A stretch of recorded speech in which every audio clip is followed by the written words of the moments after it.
Hello, everyone. Welcome to Heal Society's teaching for LGBT History Month in February.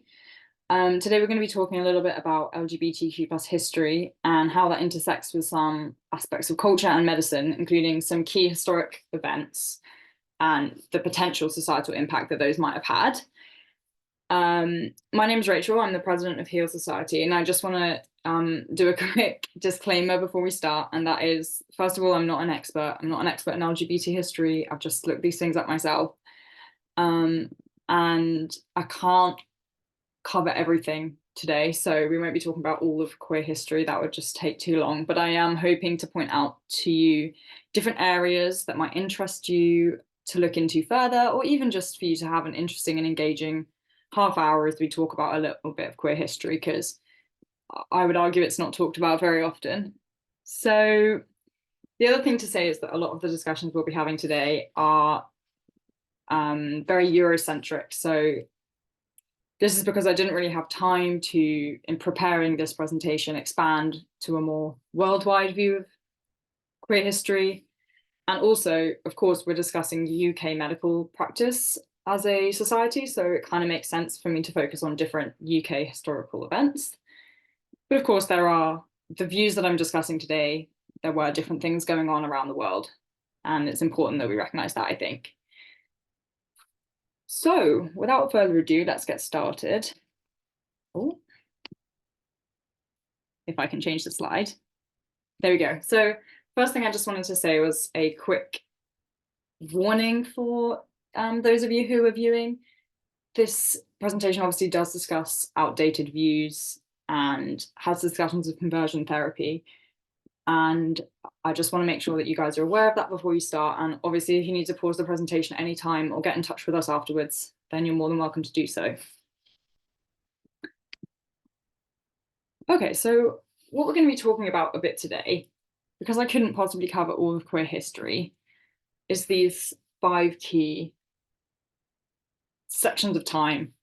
And to start with a few key concepts and things for you to maybe start to think about. So the first thing I'm going to be talking about is this idea about terminology. So, as I'm sure you're aware, language and words are what we often use to describe ourselves, and we use them to signal to others how we might identify. And what it is it's that shared definition between what that term means that often gives us our identity. And it's a shared understanding between individuals, but that shared understanding is often very culturally and historically subjective. So the meaning of a word and what we understand it to mean can shift. And it is very dependent on the social context, the society, and the historical context within which that term is used, right? So in a concept as difficult as, or as complex as LGBTQ plus identity, when we're using that sort of language, this can be quite difficult to term, especially when we're talking about language from another time. So basically, for this presentation, I wanted us to bear that in mind before we start. So if you look back in time, often a lot of words that we use to describe different members of the LGBTQ plus community today didn't exist. And with that comes this complexity and ambiguity around language when we're talking about historical queer history. So it can be difficult to apply our modern terminology to a historical context. For example, if you're looking at someone from the Elizabethan era, if the word gay didn't exist back then, it just wasn't a word that existed in English language vocabulary. Is it right of us in the 21st century to apply the word gay to somebody based off of the fact that they might have been documented, a man might have been documented to be kissing other men, for instance? Because we can't just say, oh, he was gay, because that's a modern day word. And we also can't assume his identity and behavior because he may not himself identify as gay. Does that make sense? I think there's a certain complexity in this, and it's quite difficult to articulate, but I also find it quite interesting because it means that a lot of queer history is likely to have been lost in translation. So the terminology or how we would describe things historically don't make sense in a modern context, and also how we describe things in a modern context weren't how they were described in the past. So how can we know? How can we know that people were queer or exhibiting behaviors that we now attribute to different LGBT identities without being sure? I think the last thing as well is to just talk about this idea of language with the power that different language holds. So historically, the word queer has been around for a long time, but it hasn't always been used in a necessarily positive context. It's been in the past been used as a slur and been used as a derogatory term. Whereas today it's been sort of reclaimed. And again, that's a historical and cultural context within which that word has been used. And it holds a lot of power, this idea of reclaiming language. So basically, I've rambled about this for a bit because I find this quite interesting. The idea that the different labels we use can be quite restrictive in describing and defining historical events, but also as a queer person, have found them quite liberating myself. So they're restrictive and liberating at the same time, and I find that quite interesting. Okay. The second little concept I wanted to talk about before we talk about a few historical events is this idea that medicine decides what is abnormal. So historically, we see this sort of pattern that healthcare institutions and medics have this power in deciding what is normal and what is abnormal, what is normal and what's pathological. I think we'll talk about this a bit more in a second, but obviously that can be a force for bad, and especially when we're talking about the queer community, it has been used as a power to discriminate against these individuals in the past. But I also want to point out that if we look towards the future, that could be a force for good. So if any of you are sat here as healthcare students listening to this talk, you're probably quite interested in this idea of LGBT inclusive healthcare anyway. But this idea that if we look towards the future, we're the people who are going to decide what's abnormal, and we therefore have a power to destigmatize some of these identities in our society. So to elaborate on my point, I wanted to use this quote from a paper that is one of my favorite papers that I've read surrounding transgender inclusive medical education. And it basically says that the way that we categorize individuals into healthy and unhealthy, whether they have a disease or they don't have a disease, is innate pattern recognition that is needed for diagnosis. Those of us studying medicine, I'm sure, are aware that we use a lot of pattern recognition. There's a set of, this is what's here in this condition and this isn't. And that is, I think that's a good thing. It can be used to diagnose conditions. Without that pattern recognition, you're never going to stand a chance of diagnosing anyone. But if you categorize people into different subgroups, and simplify it for your own pattern recognition and rely on your own gut instinct, those gut instincts are subject to internal biases. And you run the risk of creating this culture within medicine that inherently erases in the individual human experience and the wonderful variety that humanity displays. So this is how medicine has that power to dictate and regulate what's normal and pathological. And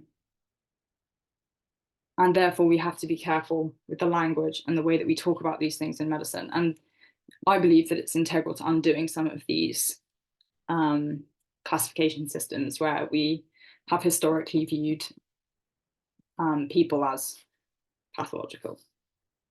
Okay, so, change the slide. So obviously, as I've said, there isn't time for us to talk about all of LGBTQ plus history. So I've decided to focus particularly on the 1900s because that's recent history that we can associate and draw patterns and recognize how this might have influenced modern day society in the way that we view things nowadays. It's basically easier to link the events of the 1900s to attitudes in medical practice today. So I've split this into the early 1900s, mid 1900s, late 1900s. So we'll talk a little bit about each of these. So for context, in the early 1900s, homosexuality is illegal, but people are starting to move away from viewing it as criminal towards viewing it as more of a disease or insanity, a psychiatric condition. And in this period of time, we begin to see people theorizing and categorizing different people in order to understand a little bit about what's going on, or in order to make their own understanding of what's going on, I suppose. This is a move away from viewing them as criminals. It is obviously still not quite in the right direction. The problem with this is, sorry, the good thing about this in terms of how people at the time viewed it is that they favored illness as an explanation for this sort of behavior because it didn't undermine their societal perceptions and expectations of each other.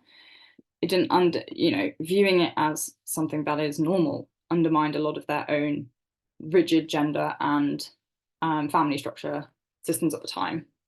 So if it was that somebody was ill, that didn't undermine that mindset, if that makes sense. Freud who is this man here, was a very key figure in this description of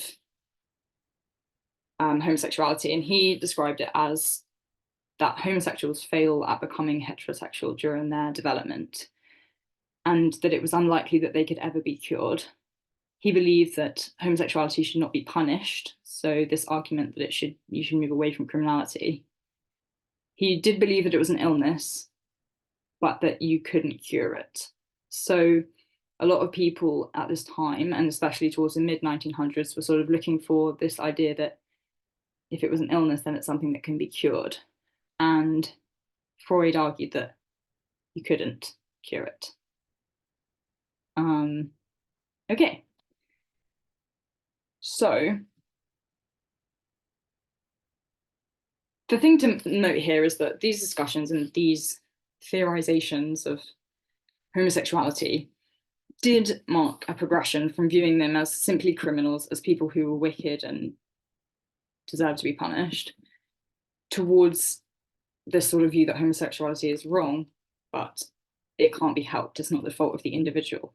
So it's sort of that step, if you like, it's a sort of stepping stone between the two, between how we view it today and the extreme of viewing it as criminal behavior.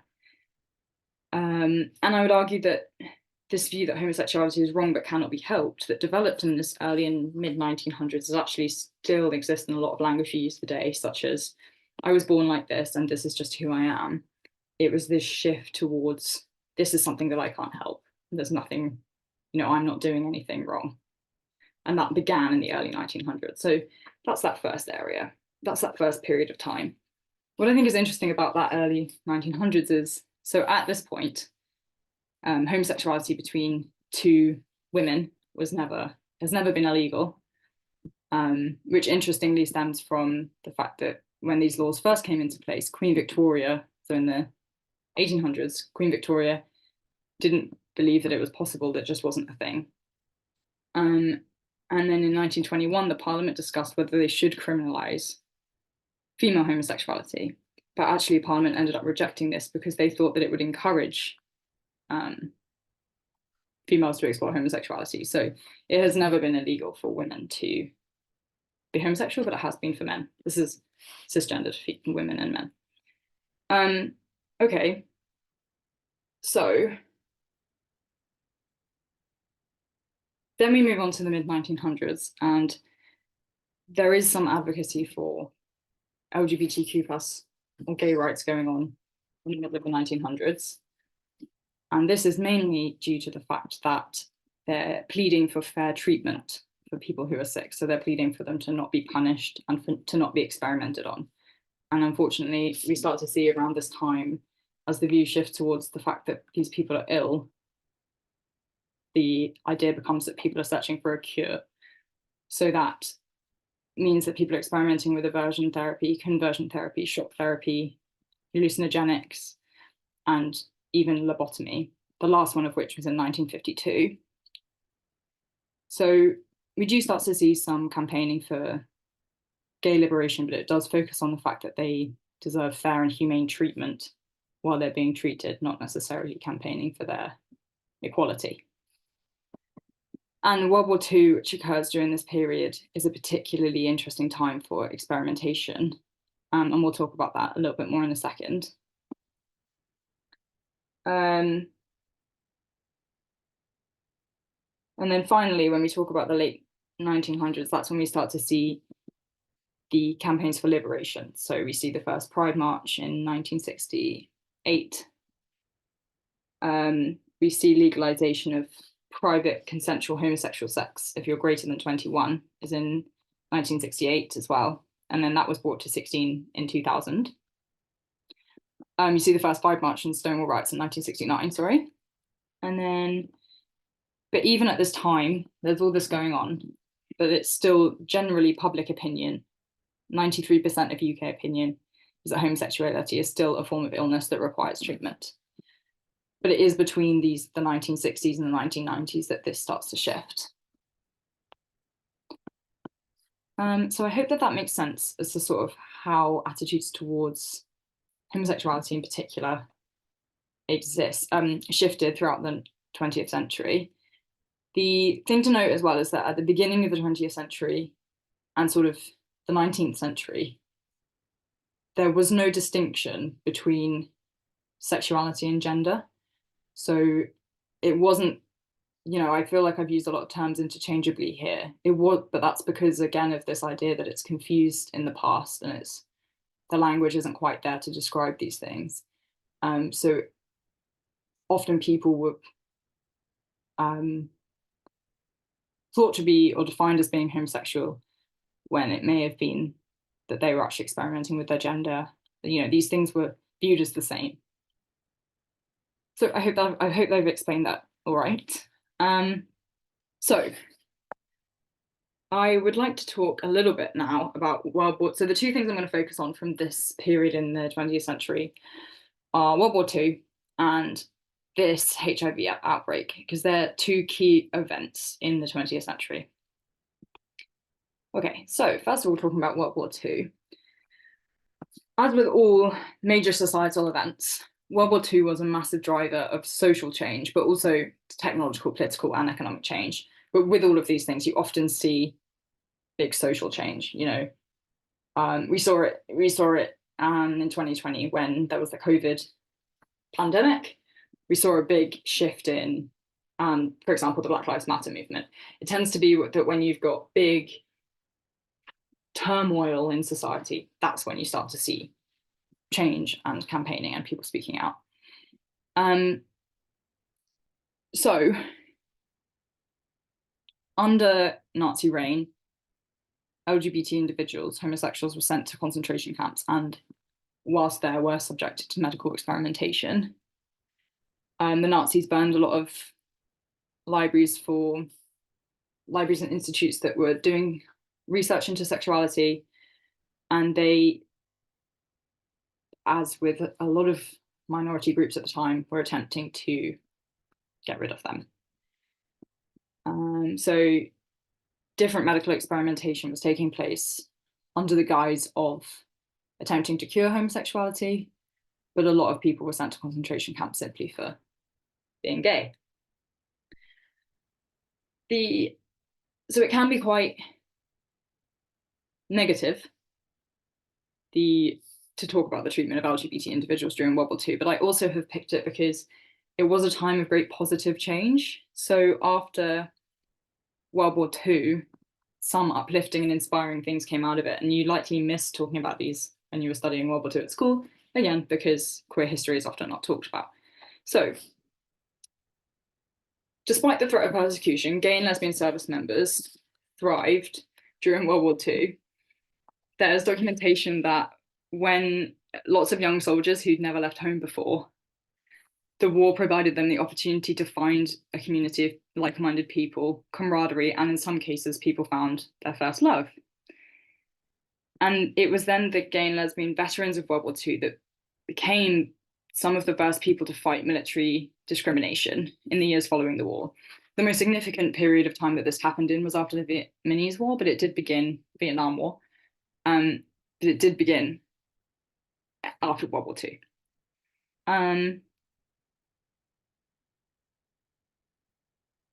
This debate, though, about gay military service actually continued until 2010. So we have this shift in attitude lasting 50 years. And this was sort of because in that time there was this middle period of this sort of don't ask, don't tell policy. And that wasn't repealed in 2010 when people were allowed to be openly gay in the military. The other interesting story I want to talk about in World War II is this idea of the glamour boys. So there's a book by Chris Bryant called The Glamour Boys, which tells the story of a group of MPs, most of whom were queer, who, when visiting Berlin, which was pre-Nazi, pre the Nazis coming to power, quite a hub for queer individuals and experimentation with sexuality. They'd witnessed some of the Nazis' brutality firsthand, and they were some of the only MPs in the UK and in England that were warning Britain about Hitler and what he was doing in Germany. And they repeatedly spoke out against the fact that our government, or England's government, were appeasing him. So they were sort of saying, no, like, you don't know what he's like, we've been there. And that was largely due to their sexuality. And the Prime Minister at the time really didn't like them, and because of this, and so he branded them with this phrase calling them the glamour boys, which was basically insinuating that they were queer in a time when you weren't allowed to be. And he had their phones tapped and threatened them with exposure and therefore imprisonment. So this story is quite an inspiring story because they showed a lot of bravery at the time in standing up for who they are, and as a result, standing up for the people living in Germany who were being persecuted. So the person, Chris Bryant, who wrote this book, argues that without them, we never would have defeated the Nazis because we never would have got involved in the war, and the story would have been very different. Though the story and these things that I've talked about don't directly link to medicine, I just think they're really interesting, and they highlight the culture towards LGBT people at the time and are some uplifting tales of the time. So it's just interesting to me, and I want to talk about it. The other thing I want to talk about from this period of time, slightly after the war, is I want to talk about Alan Turing, who, if you don't know who he was a code breaker and founder of sort of modern computer science, who cracked the codes that the Germans were using to communicate with one another and helped us to win the war. But he was discovered to be a homosexual man, and he was subjected to chemical castration, which is that he was injected with estrogen as an experimentational medical procedure in an attempt to neutralize his libido and basically cure him of being gay. He was one of the most influential people in helping us to win the war, but unfortunately 2 years after he was found and given estrogen, in 1954, he was found to have died of cyanide poisoning, and this was assumed to be as a result of suicide, and has been strongly linked with this chemical castration that he underwent and not being able to live as himself. And I think this is quite an important story to tell, though very upsetting, because it sort of highlights the power that the medical institution had at the time to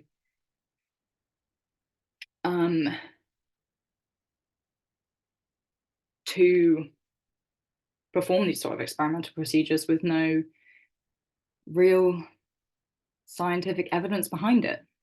And it even happened to such a famous and influential individual. So yeah, I thought, you can't talk about World War II and career history without mentioning Alan Turing. So if you're interested, I would recommend looking further into him. Okay, fine. So that's World War II.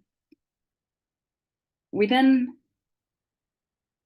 progress a little bit in time. So I've talked about how we had World War II, then a big driver of social change.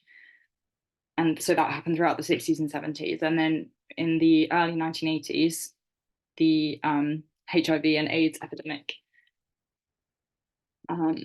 happened. And again, it was a significant event in our society and led to a lot of social and political change. So the first case and death of HIV and AIDS was Terence Higgins, who you may have heard of because Terence Higgins Trust is one of the leading HIV and sexual health charities in the UK, still to this day. It was set up 1 year after his death in 1982 by his partner. And the reason I'm talking about this today is because the atmosphere created by this AIDS epidemic challenged a lot of the activism that had occurred during the 70s and 80s. It was almost a step back, and then Section 28 was a step further back. The attitudes and result of this epidemic ultimately led to the inaction of Section 28, and I'll talk about Section 28 a bit more in a minute, but the ripples of Section 28 continue into today. So the thing about this epidemic is that it reintroduced some of these earlier ideas about medical experimentation, and medicine was often used to remove the rights of some of these individuals. So it was under the guise of public health that a lot of attitudes and discriminatory comments and discriminatory laws were put into place against LGBT identifying individuals. So, for example, in 1985, there was a law that hospitals were allowed to keep anyone with AIDS in hospital against their will. And I think this is just evidence that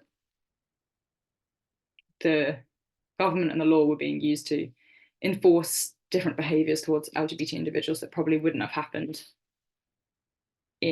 to a cis heterosexual individual. And these talks around like curing homosexuality started to come up again in more depth and with more fire behind it. And there was also this idea that people were arguing that it was sort of a punishment from God and all of this stuff. So that a lot of the activism and positive change that happened in the 60s and 70s was set back a little bit by this.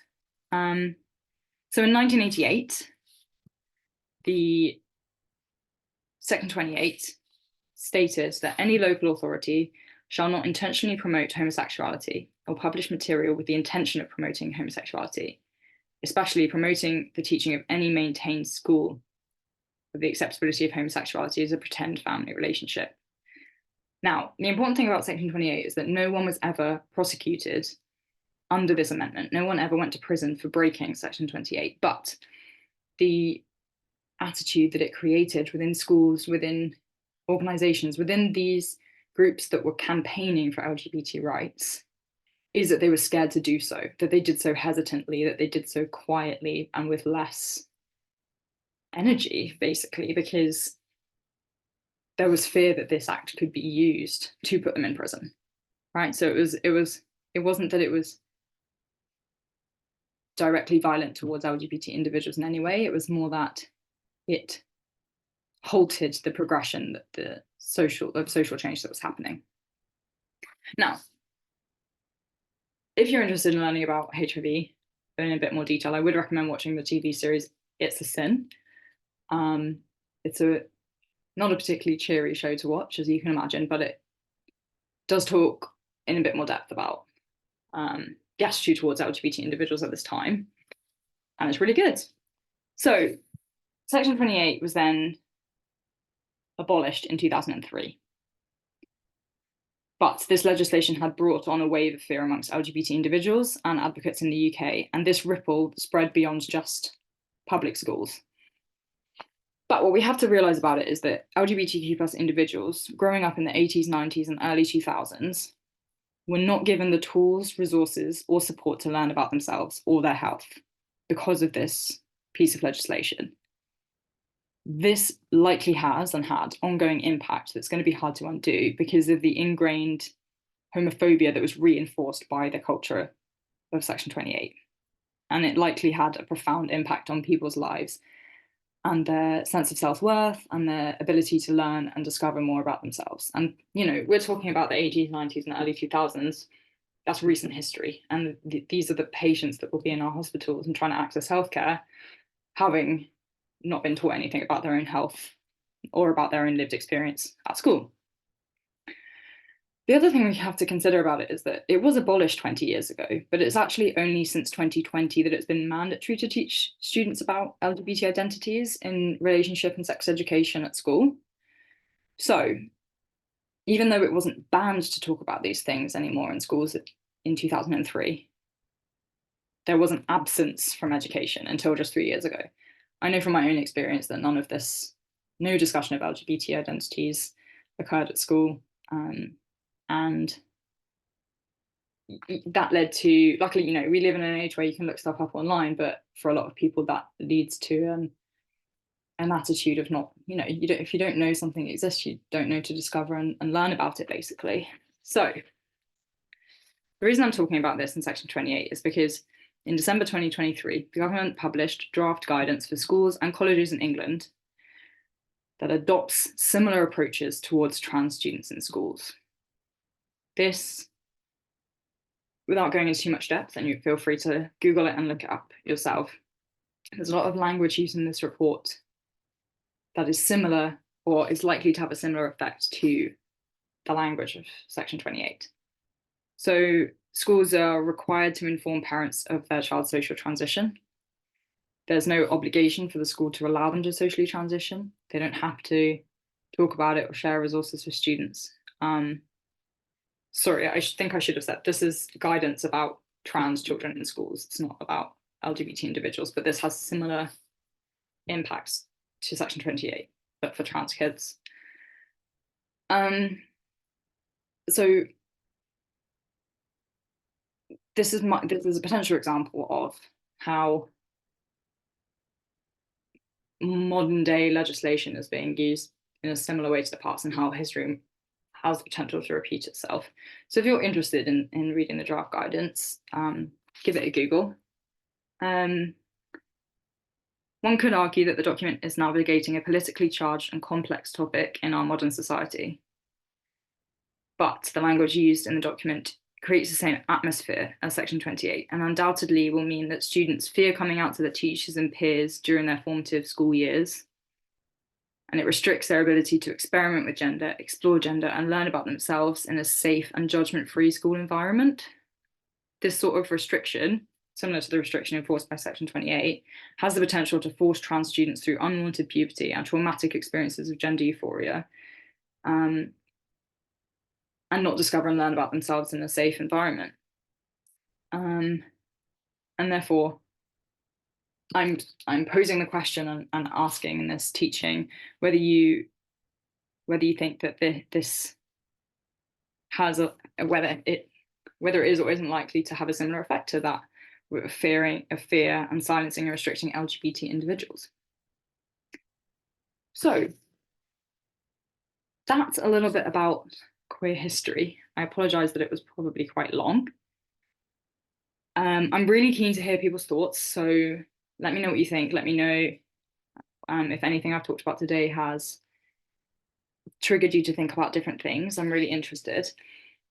The final thing I want to end with is this idea that if we go back, we talked about here that in the 20th century, homosexuality was viewed as a disease, as a mental illness, as something that could be cured. And I want to highlight that these thoughts and these views aren't as far in the past as this. And it was only in 2019, 4 years ago, that the World Health Organization declassified trans as a mental illness. So I just want to point out that I've been talking about history, but some of it's very recent history. Okay, thank you for listening. I hope you enjoyed it. I hope you learned something, or you had some thoughts about things you already knew. I apologize that it's been a bit of a whirlwind mismatch of LGBT history and topics, but they're things that I find interesting and I wanted to share with you today. So if you like some resources to look at things further, I've got some links. Oh, I thought I had some links at the end. I'll send you some. And if you'd like to do any teaching of your own or talk about any other aspects of LGBT healthcare, please get in touch with Heal Society. Yeah, thank you very much.